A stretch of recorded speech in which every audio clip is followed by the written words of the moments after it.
see is I don't just see, I mean, we've seen this before, there's new technology and there's a lot of lift and shift of just the old technology to the new technology, but I don't see a lot of lifting and shifting out there. What I do see is that kind of COVID and supply chain disruption, a lot of things that have been very disruptive over these last few years exposed that a lot of business processes inside of companies was not very efficient or resilient. So lifting and shifting it is not going to solve the problem. So I see a need to not only accelerate the digital adoption, but also do process reengineering and process efficiency at the same time, not slowing down. You can't take a 6-month process reengineering process. Like, we've got to do that at the same time.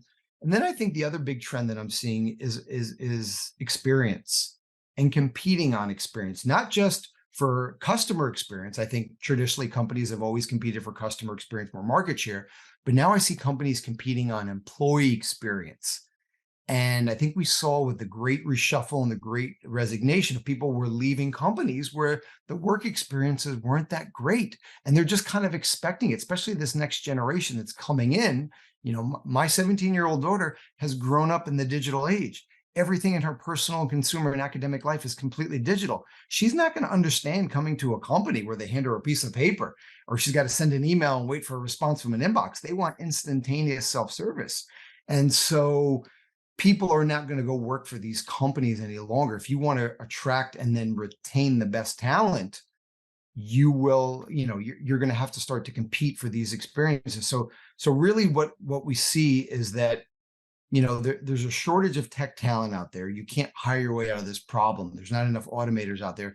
So, and the expectations are just simply off the board. And you also see that companies still have a tremendous amount of technical debt and legacy technologies.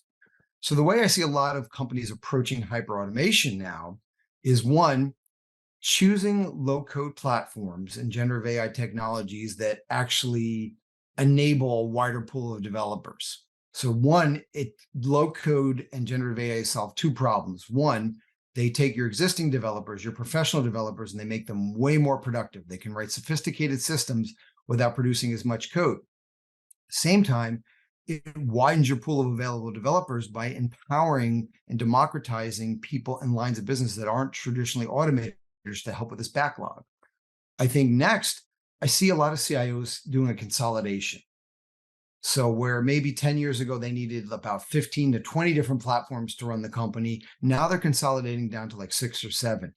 What has happened, a lot of these technologies and platforms have grown up over the years and they do much more things. So you don't need as many anymore. Where 10 years ago, maybe you needed a different platform for everything. So I see a big consolidation. And then really, I think the biggest thing is looking at workflow and connected platforms like ServiceNow to provide these great experiences. Every CIO that I meet or chief digital officer is like, Greg, I want to create the Uber and the Amazon experiences for all my employees. And I challenge them a little bit. I chuckle because I hear that like twice a week, every week. And I'm like, well, what do you mean by that? Like, what makes Amazon such a great experience? It's not the UI. It's not a bunch of pretty colors, because the Amazon UI is kind of dated. It's a little ugly, but what makes Amazon a great experience is 2 clicks, packages at my door. Uber, 2 clicks, cars at my, it's the simplicity. And so when you come, I often joke, in your consumer life, things are very simple. You come to work and you're exposed to all of that complexity. If you think about those 2 clicks on Amazon, underneath those 2 clicks, there's shipping systems, fulfillment systems, inventory systems, finance systems, publishing systems, shopping systems, e-commerce systems. You're not exposed to any of that. You come to work, you're exposed to all of that complexity, right? So you see, so in order to create these great experiences, you have to abstract users from that. And that's what I see a lot of CIOs now with hyperautomation. You're using platforms like ServiceNow as that connective tissue and that engagement layer over a lot of their legacy technologies to provide those great experiences to both their customers and their employees. I mean, how often do you call up a customer service thing and they're like, oh, that's not my department. You've got to go to you got to call somewhere else, or that's not my problem.